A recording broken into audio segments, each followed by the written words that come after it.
बहुत साल पहले की बात है। एक छोटे से गांव में एक पुरानी सुनसान हवेली थी जिसे लोग काल हवेली कहते थे। कहते हैं वहां रात में अजीब अजीब आवाजें आती थी, जैसे कोई रो रहा हो, दरवाजे अपने आप खुलते बंद होते हों और किसी के कदमों की गूंज सुनाई देती हो। गांव वाले दिन में भी उस हवेली के पास जाने से डरते थे। एक दिन शहर से एक नौजवान पत्रकार आरव गांव में आया। उसे इस हवेली के बारे में सुनकर बहुत दिलचस्पी हुई। उसने ठान लिया कि वह एक रात उस हवेली में बिताएगा और असली सच जानकर ही मानेगा। रात को वह कैमरा और टॉर्च लेकर हवेली में दाखिल हुआ। चारों ओर धूल और जाले लगे थे। दीवारों पर अजीब चित्र बने थे, जैसे कोई कहानी छिपी हो।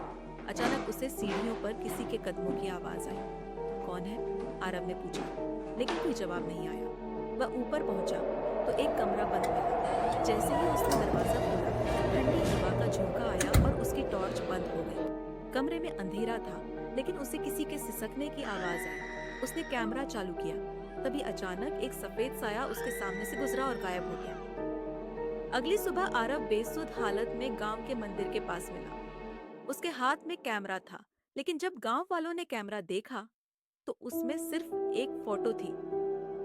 उस फोटो में हवेली के कमरे में एक औरत खड़ी थी, जिसकी आंखों से खून बह रहा था और उसने हाथ में एक पर्ची पकड़ रखी थी जिस पर लिखा था, सच जानना आसान नहीं होता आरव।